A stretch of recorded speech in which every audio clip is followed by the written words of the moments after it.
Bismillahirrahmanirrahim. Assalamualaikum warahmatullahi wabarakatuh.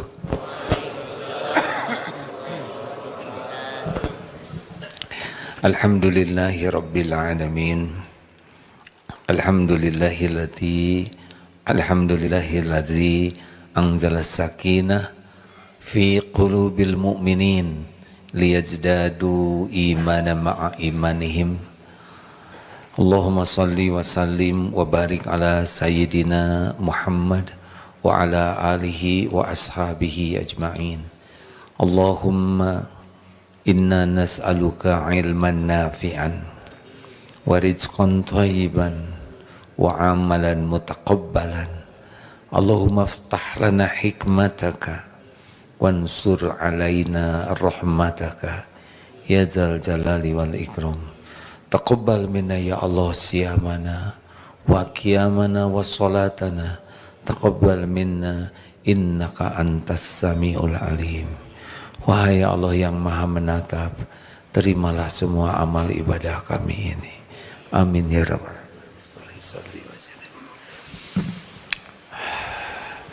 Ramadan, bulan penuh barokah.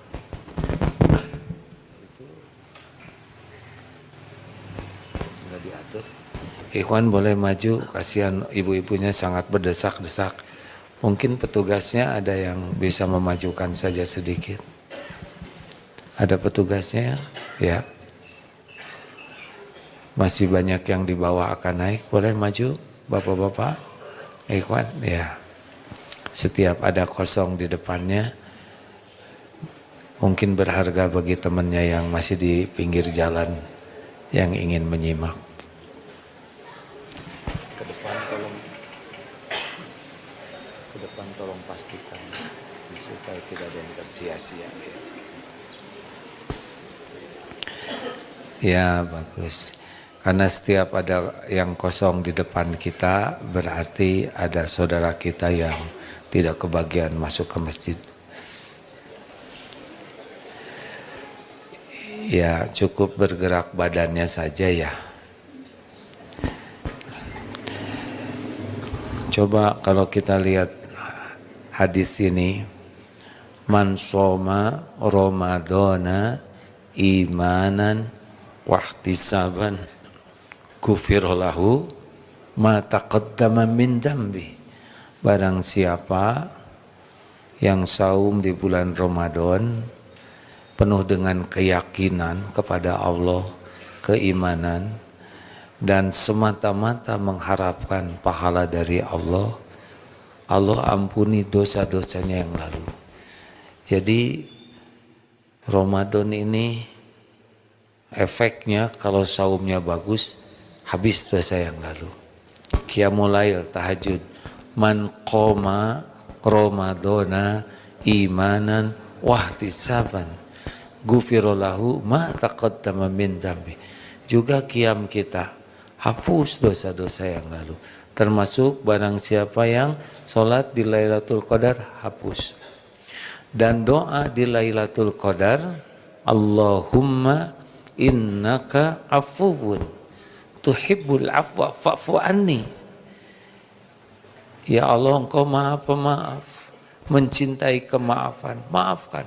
Al-afu ini adalah dosa itu dihapus sehingga tidak ada jejak.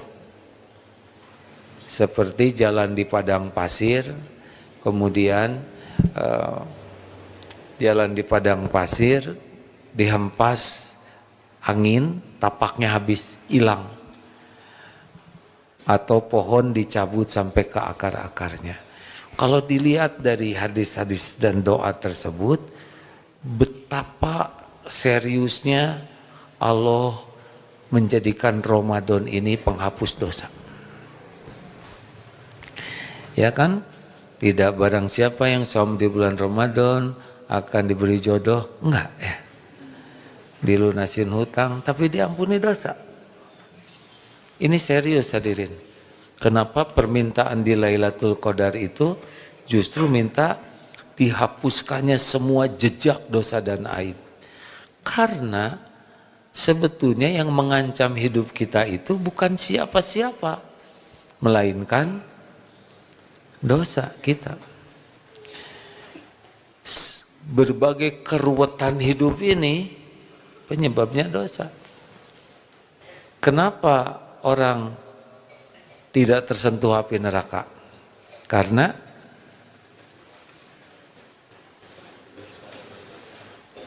ampunan Allah, Kasep, ya. Kenapa orang masuk surga?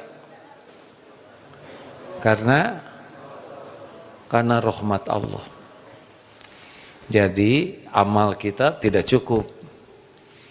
Tapi kita berusaha beramal, Allah kasihan ke kita, turunlah rahmatnya, kita bisa ke surga. Tapi kita tidak tersentuh api neraka karena ampunan Allah. Faman zuhziha 'anil nar wa udkhilal jannah faqad faz. Barang siapa yang dijauhkan dari api neraka, ini diampuni Allah nih. Dan dimasukkan ke surga, ini dirahmati Allah. Itulah sukses. Jadi sukses itu adalah dijauhkan dari api neraka dan dimasukkan ke surga. Ya dunia gini aja lah. Wa mal hayatud dunya illa mataul gurur. Tiadalah kehidupan dunia kecuali kesenangan yang menipu. Kira-kira ini wajahnya mah tenang, punya dosa tidak? Sedikit atau banyak? Banyak atau banyak sekali? Banyak sekali atau luar biasa banyaknya? Nah, syukurlah kalau sadar lagi ditanya, ya. Aslinya tidak ada yang mengancam kita. Apa buktinya? Ya Al-Isra ayat 7. In ahsantum li anfusikum wa in asatum falaha. Kita berbuat baik, balik ke kita. Sebanding dengan tingkat keikhlasan. Kita berbuat buruk, balik ke kita. Jadi kalau kita menghina orang lain, yang celaka siapa? Yang dihina, yang menghina. Bagus. Kalau kita menzolimi orang lain, yang paling celaka siapa? Yang menzolimi. Ini serius, hadirin.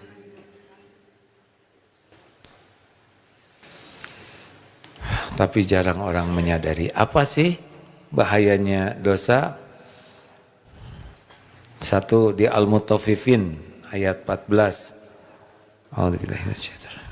Kalla bal rana ala qulubihim ma kanu yaksibun. Sekali-kali tidak. Bahkan apa yang mereka kerjakan telah menutupi hati mereka.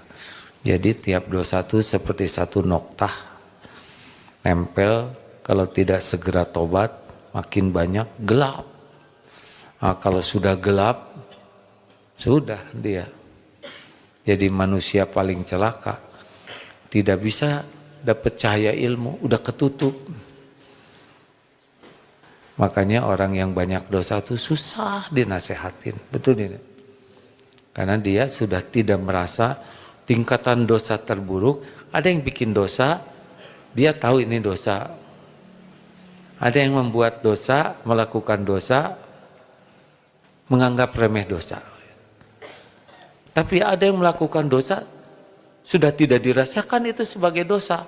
Dan puncaknya adalah yang melakukan maksiat, bangga dengan dosanya. Ini sudah jadi orang yang makhluk yang di dunia ini pasti tidak bahagia.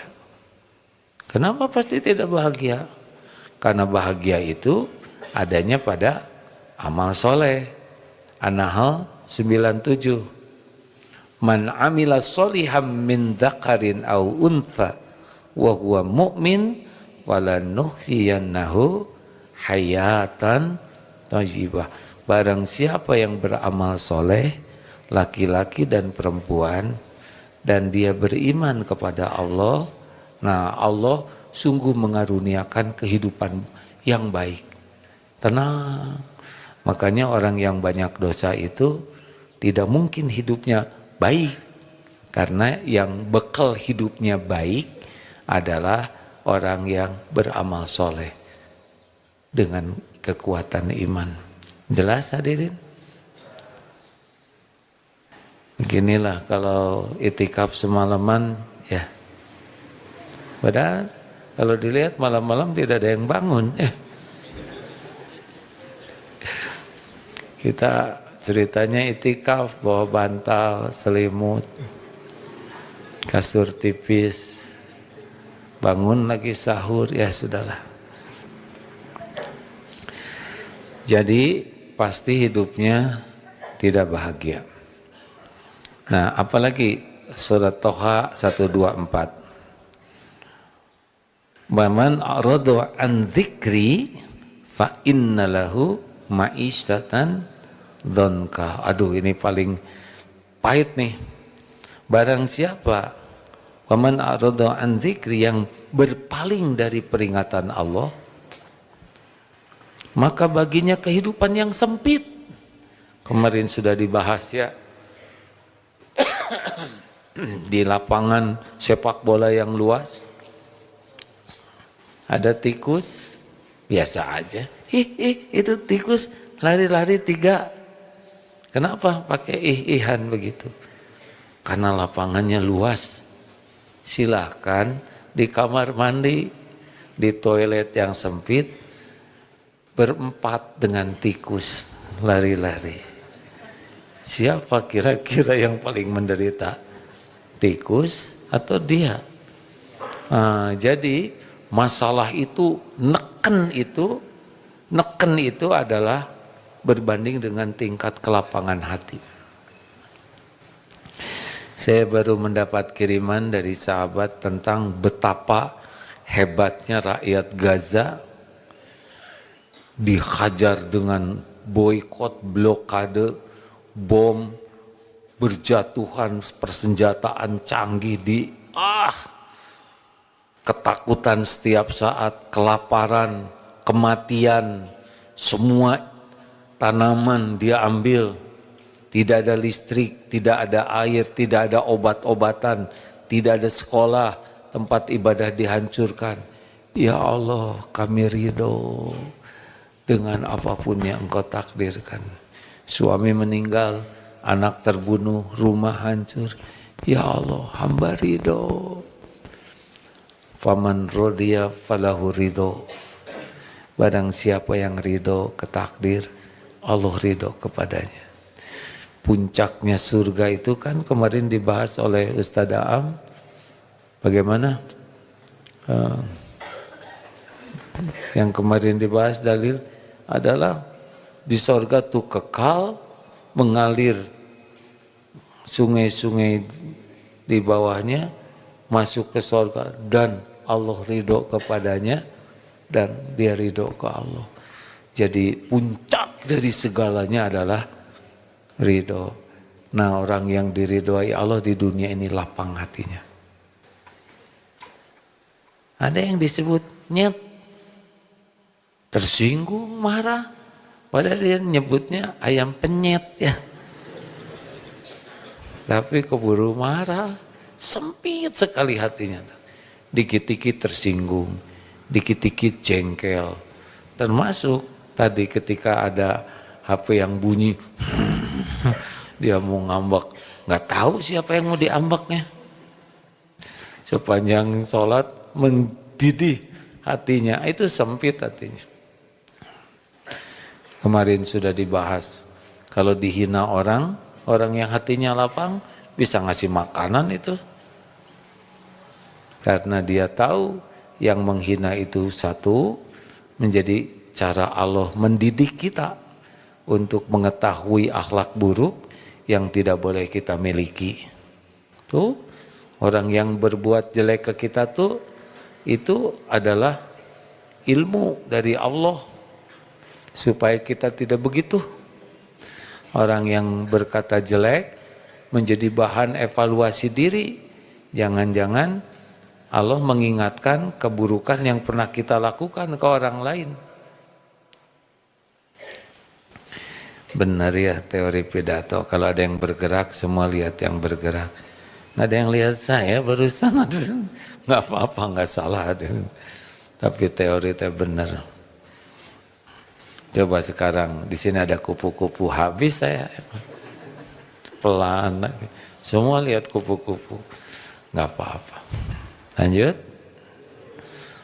Kalau orang yang hatinya lapang dihina, dia dapat ilmu.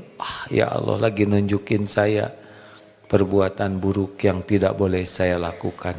Yang kedua, evaluasi. Saya dihina orang. Jangan-jangan ini Allah ngasih tahu saya nih, berapa banyak orang yang sudah saya hina selama ini. Malah jadi tobat, betul tidak? Dengan dihina orang, kita jadi berguguran dosa.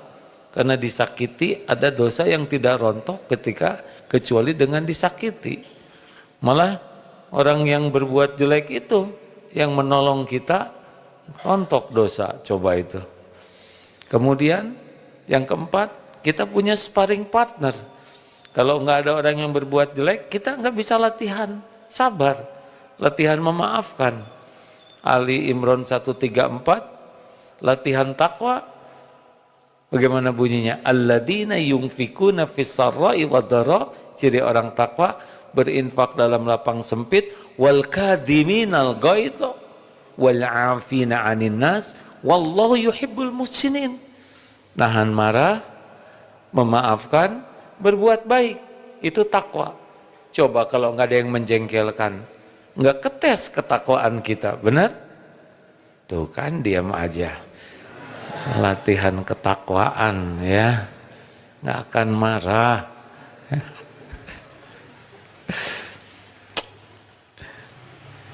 Maafkan dan berbuat baik. Kalau nggak ada dia, ya beliau lah, dia tuh sebal biasanya. Kalau nggak ada beliau, kita nggak ada sparring partner. Apa saudara pikir Mike Tyson bisa jadi juara dunia karena latihan sendiri? Enggak. Juara dunia nggak mungkin. Lawannya anak kecil misalkan, kejam, betul tidak?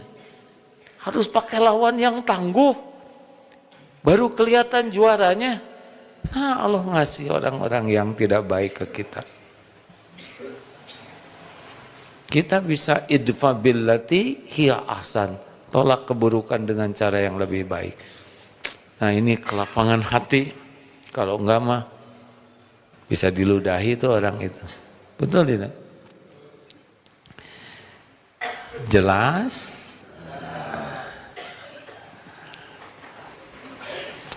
Jadi kenapa hati sempit? Kenapa hati sempit? Ya Allah, dari tadi kan disebutkan karena dosa. Astagfirullah. Tenang, tenang ya. Jamaah tidak menjawab itu karena khusyuk ya.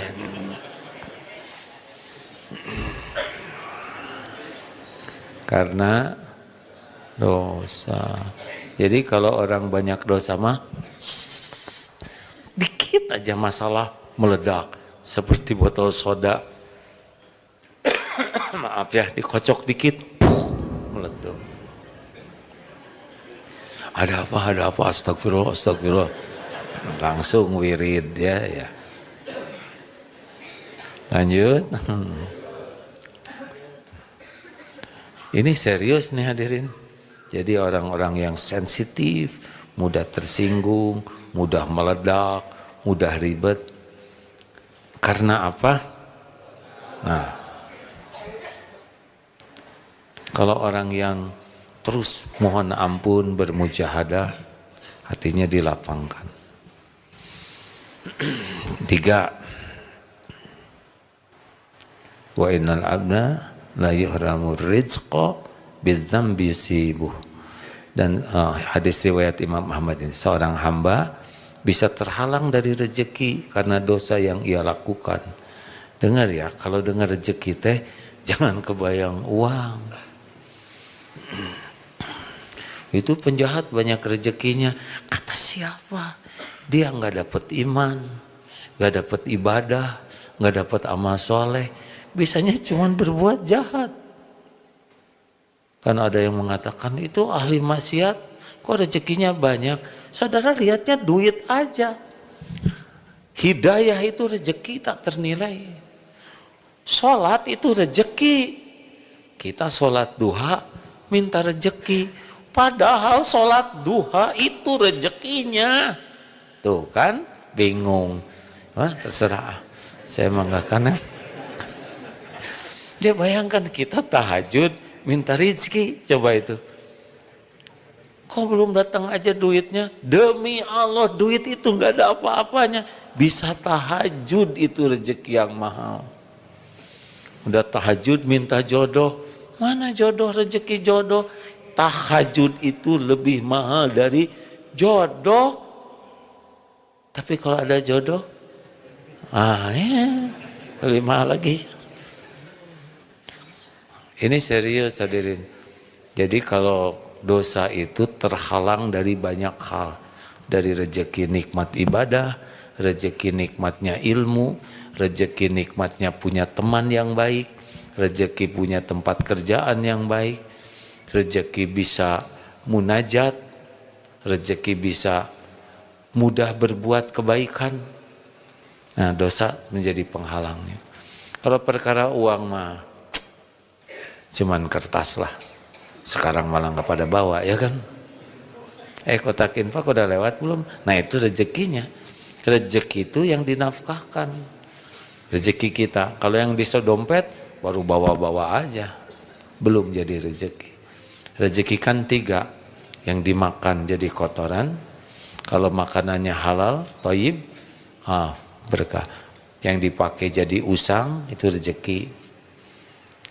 Kalau dipakainya jadi amal soleh rezeki. Kalau dipakainya jadi ria, itu tidak jadi rezeki yang berkah.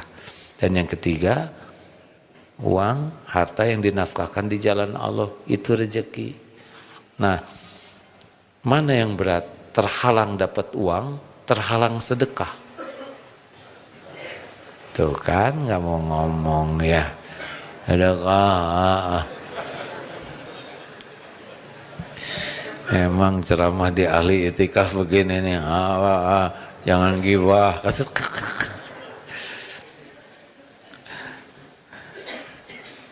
Terhalang dari sedekah. Jadi kecenderungannya orang yang banyak dosa pelit. Kalaupun dia sedekah, pasti ada maunya. Ingin dianggap ahli sedekah, ingin diposting sebagai orang sedekah, ingin agar orang itu jadi baik ke kita, ingin agar orang itu tidak berbuat jelek ke kita. Jadi nggak ada Allahnya. Jadi jangan heran ya, kalau banyak dosa itu terhalang rezeki keberkahannya. Lalu, nah ini yang paling sering disebut surat Asy-Syura ayat 30. Wa ma asabakum mim musibatin fabima kasabat aydikum wa ya'fu an katsir. Itu pakai wa ya'fu an katsir. Jadi sebagian besar oleh Allah tuh dimaafkan. Musibah apapun, wa ma asabakum mim musibatin, musibah apapun yang menimpamu adalah karena perbuatan tangan kalian oleh dosa. Tidak semua musibah dikarenakan dosa. Tetapi kalau kita terkena musibah, adab kita harus tahu ini diundang oleh dosa kita. Karena jikalau Allah mencintai satu kaum, ibtalahum, Allah memberikan bala. Seperti ke saudara kita di Palestina atau di tempat manapun yang diberi bala, itu karena Allah mencintainya. Cirinya apa? Nah, cirinya diberikan sabar.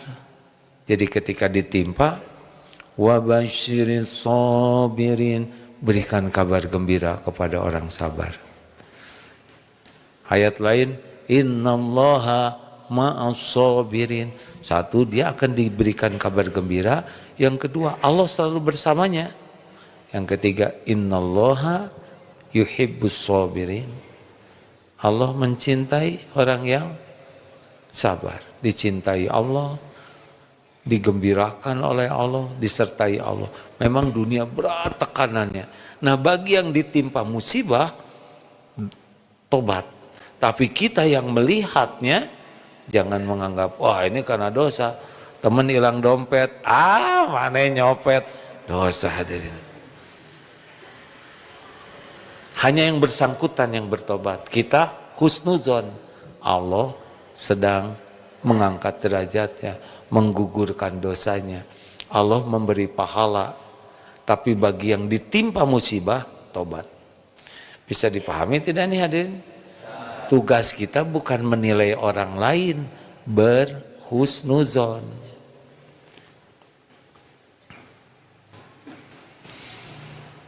Jangan menilai jelek. Tidak ada perintah suudzon. Karena boleh jadi orang yang ditimpa musibah tersebut karena Allah sangat mencintainya. Perkara urusan dosa itu beliau dengan Allah nanti tobatnya. Ini penting ya bab husnuzon. Pernah menyimak satu perdebatan tentang, maaf kalau ini mengulang, tentang yang ada tanda hitam di kening. Wah ria, ada perintah dari Allah berburuk sangka. Kalau ada saudara kita kaum muslimin yang keningnya hitam karena sujud, husnuzon, beliau banyak sujudnya. Apa urusan kita dengan berburuk sangkaan?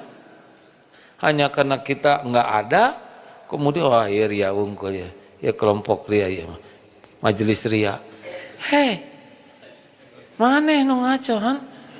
Aduh emosi hadirin. Saya emang nggak ada tandanya di sini ya. Cuma saya kalau lihat yang tandanya hitam senang. Oh beliau. Tapi kan nggak teriwayatkan Rasulullah, para sahabat ada hitam-hitam di sini. Ya saya memang belum mengetahui lebih banyak tentang hal ini. Tapi kulit tiap orang beda-beda. Buktinya ada yang jerawat, betul tidak? Nah mungkin kulitnya tipis. Udahlah husnuzon. Dan bukan kening kita juga. Tapi kalau kita di kening ada hitam, di sini misalkan mau tipis, mau agak tebal, kita periksa hati kita. Ke saudara kita husnuzon, periksa, ya naon ya. Allah pudar, bahaya kurang soleh. Nah ini. Terus ini tuh disingsatkan seetik. Jangan main-main ya. Sujud ya. Bagaimana dalilnya? Aqrabu ma yakunul abdu min rabbih fahuwa sajid. Saat terdekat dengan Allah adalah saat sujud. Ini buktinya saya dekat dengan Allah. Itu berarti kita tidak siap. Kurangin aja tekanannya, bukan sujudnya ya.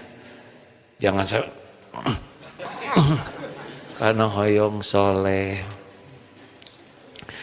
Ini menyimpang sedikit, tetapi suatu saat pernah juga nih diuji. Asa hidung di dua, bukan hidung sih, coklat ya. Coklat muda gitu ya. Tapi setiap bercermin tuh jadi saya emang gak siap. Bagi saya ya. Tapi bagi yang lain saya senang lihatnya gitu. Selesai urusan, betul tidak? Kita senyum, dia enggak ngebalas senyuman, kenapa tersinggung? Bibir kita kan yang ini. Apa urusan dengan bibir orang?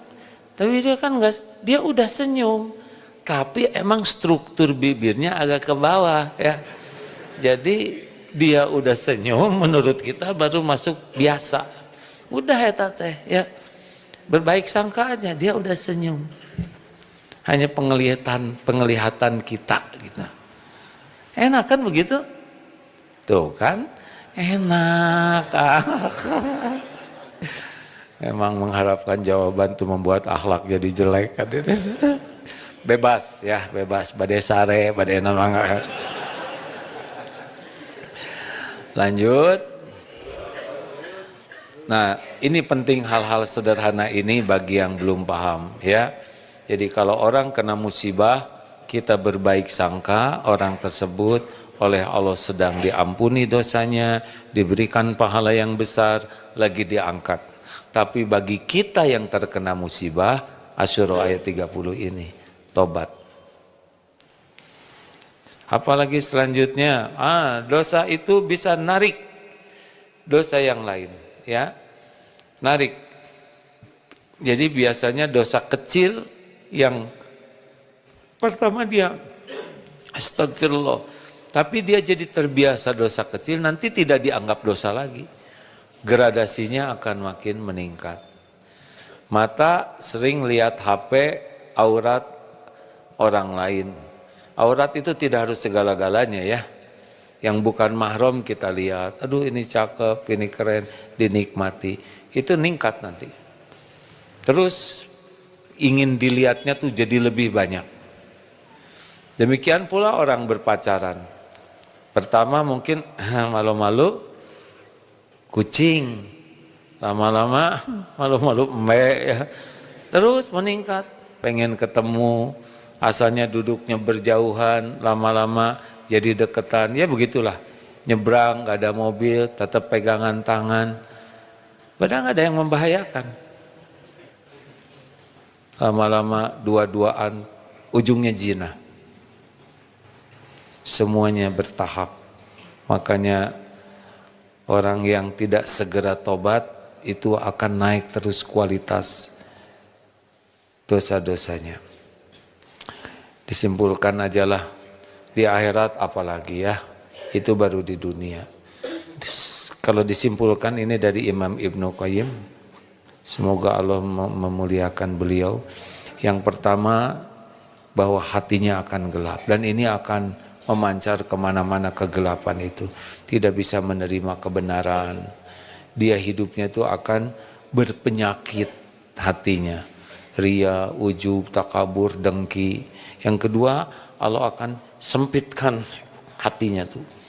Jadi walaupun punya rumah lapang tetap sengsara. Walaupun punya aset ratusan hektar, jutaan hektar, tetap sempit aja. Enggak ada enak-enaknya, ribet aja urusan tuh. Perkara-perkara kecil remeh meledak. Dan begitu hari-harinya. Dari mulai bangun tidur, bawa apa nih? Nah, kan dia yang menguap, tapi selalu nyalahin orang, ya enggak? Karena orang yang hatinya sempit selalu mencari kesalahan orang lain. Tidak mau dirinya salah ya. Kemudian menghilangkan keberkahan hidupnya. Jadi nggak berkah hidup tuh, nggak kebaikan yang dia lakukan tuh. Makanya ujungnya jadi contoh buruk aja. Sengsara, tidak barokah, menghalangi rejeki, dan udah pasti dosa itu bikin GTA, galau tiada air. Liur, wahai ya. Cemurus, cemas terus menerus. Jarang kan ada ceramah begini, biarin ya. Oh, GTA tuh sengsara hadirin. Galau tiada akhir tuh. Walaupun punya apa-apa, udah nggak punya apa-apa. Hati kalau udah dibuat galau oleh Allah. Oh, yang bikin galau itu Allah ya. Jadi huwallazi anzalas sakinah, dialah yang nurunin sakinah. Dan sebaliknya gelisah. Kalau Allah turunkan sakinah, tenang weh. Mau moncong senjata di sini juga, ya sok atuh ya Allah, dah tubuh ini milikmu, nyawa saya juga milikmu. Kalau memang sudah waktunya sekarang pulang, semoga ini jalan saya sahid. Dah. Kita dengar sekarang si rewel itu menyerbu saudara kita di Iran, didukung oleh negara yang seperti itulah. Demi Allah, Allah menyaksikan segalanya. Yang pasti sengsara dan celaka ada orang-orang yang jahat. Kalaupun terbunuh dalam keadaan iman, berarti Allah memberikan hadiah syahid. Sepertinya pahit, dihancurkan, dibom. Tapi semuanya juga akan hancur pada waktunya. Benar? Ini tentara si rewel membunuh saudara kita. Ini mati juga nih si rewel ini pada waktunya. Hanya ini jadi jalan saudara kita mendapatkan syahid. Begitulah. Harus sampai ke sana cara melihatnya. Karena kalau enggak kita jadi tegang terus ya. Begitu. Apakah akan bahagia? Nggak ada cerita bahagia. Tidak ada bahagia dalam dosa dan maksiat. Ingat itu baik-baik. Sederhana aja begini. Mana yang kira-kira bikin bahagia? Berbicara tentang kebaikan orang lain, berbicara tentang keburukan orang lain. Jawab. Ya kan? Mana yang kira-kira bikin bahagia? Senyum atau cemberut? Senyum, lagi itu cemberut lagi. Mana yang kira-kira bahagia? Menahan marah, marah-marah. Memaafkan, membenci. Udah pada tahu. Tapi masalahnya tahu itu nggak jadi apa-apa kalau nggak dipraktekkan. Sing sabar atau jadi anak teh. Itu dia tahu tapi tidak melakukannya. Anak-anak jangan suka marah-marah. La tagdob walakal jannah. Mangga weh ya. Dan yang pasti terancam su'ul khotimah. Di dunia udah sengsara, celaka, menderita, su'ul khotimah, dikubur, disiksa, yaumal hisab, ngejengkang sengsara, dan na'udzubillah masuk neraka selama-lamanya, na'udzubillah min dzalik. Jadi tidak punya pilihan, hidup malah sekuat tenaga jauhi maksiat dan dosa. Doanya sederhana, Allahumma inni as'aluka fi'lal khairat wa tarkal mungkarat. Coba ulangi kan. Enak kalau ceramah dengan saya doanya lebih pendek dari ustadz yang lain ya kan. Dah saya hafal pendek we. Allahumma inni as'aluka fi'lal khairat wa tarkal mungkarat. Jadi minta supaya dimudahkan berbuat kebaikan-kebaikan dan meninggalkan kemungkaran. Jarang doa itu bagi yang belum tahu. Terima kasih pemirsa. Insya Allah I'tikaf ini akan berlangsung setiap bulan pekan pertama. Jadi yang akan datang Pik.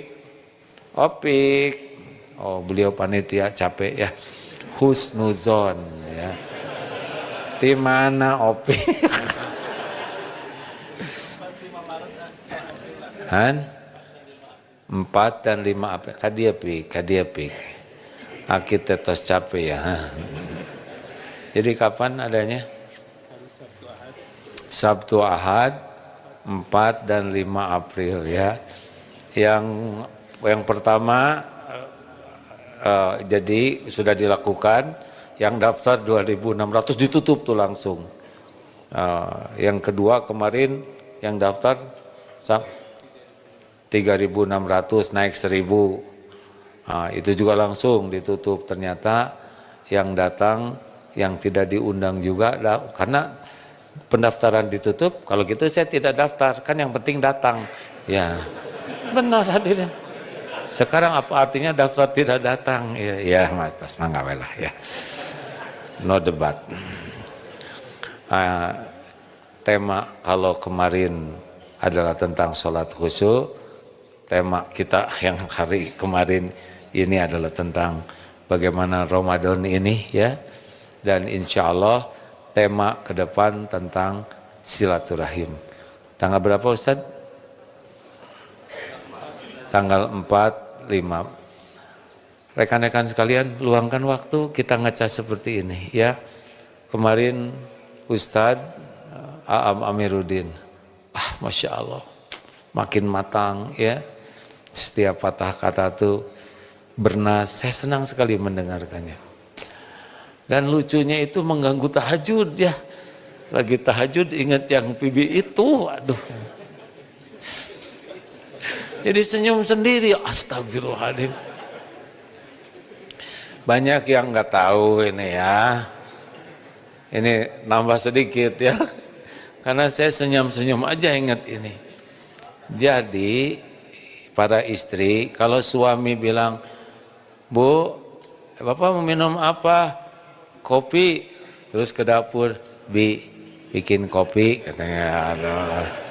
Bapak mau sarapan apa? Nasi goreng. Bikinin nasi goreng si bapak. Ternyata kan kalau Khadijah, Bunda Khadijah itu dibawa sendiri itu 45 menit naik ke Gua Hiro, kemana? Oh, Gua Hiro ya. Naik dibawa sendiri untuk suami, beliau yang masak, beliau yang nganterin, jadi pahala kah? Nah ini suami kan bikinin pisang goreng ya. Pas suami ke surga kaget, nasi bibi.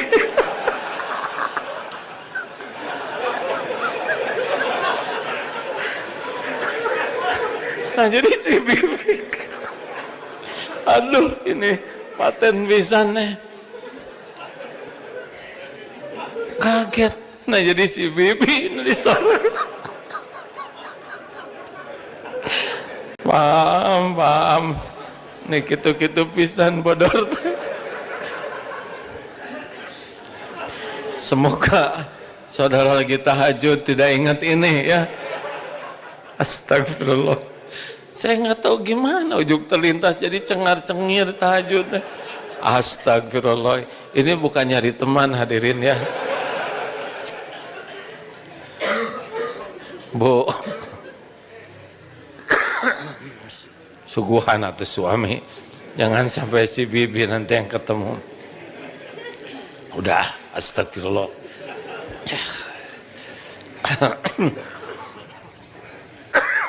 Insya Allah nanti kita bergilir, kita undang guru-guru kita yang ilmunya dalam, yang hikmah. Apa cirinya hikmah? 3. Ilmunya dalam sehingga memancar. Yang kedua, ulama yang mengamalkan ilmunya. Nah, itu hikmah. Jadinya kebaikan yang sangat-sangat banyak. Dan yang ketiga apa hikmah tuh?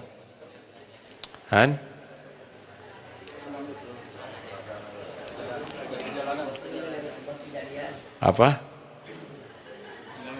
Kan saya kemarin yang ngebahas. Yang ketiga adalah yang bisa mengambil pelajaran. Luar biasa. Beliau menyampaikan dengan baik sekali. Suatu saat rekamannya ditayang ulang di media sosial ini ya. Jam 6, kawan-kawan yang menyimak di medsos, silakan ikut untuk yang akan datang. Atau kalau yang akan datang ikut jadi nama nggak apa-apa. Ternyata ini muat 10.000 ya. Di masjidnya hanya 2.000 berapa pik? Nah jadi turun. Takut ya, banyak. 2.500. Kalau kajian 2.500 karena di dekat masjid kita gunakan semua di sini kan jalan, dom. Di dom juga tenda, di Darul Haj, di semua ruangan, jadi ini banyak. Jadi muatlah 20.000 lah ya. Insya Allah kita jadikan ini ajang bulanan silaturahim ya. Nanti diharapkan supaya semuanya makannya enak ya. Maka semua bawa makanan ya. Nanti tuker-tukeran ya. Nanti kita akan adakan begitu supaya lebih menarik, ilmu lebih banyak, silaturahim. Siapa tahu ketemu besan ya di sini ya. Ada yang niat, boleh nggak sih niat itikaf sambil nyari calon? Boleh. Tinggal minta ke Allah ya. Dan nyari calon juga bukan sebuah kesalahan.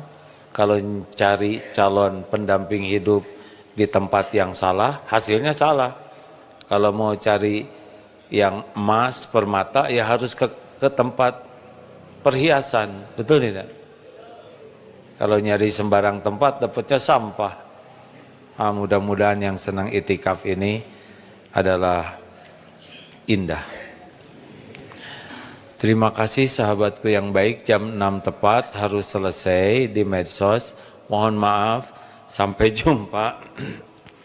Kalau pekan kedua di Istiqlal, siang, tapi pekan pertama bisa dari hari Sabtunya. Itikaf sampai pagi ini ya. Kita tutup untuk penonton yang menyimak di medsos. Assalamualaikum warahmatullahi wabarakatuh.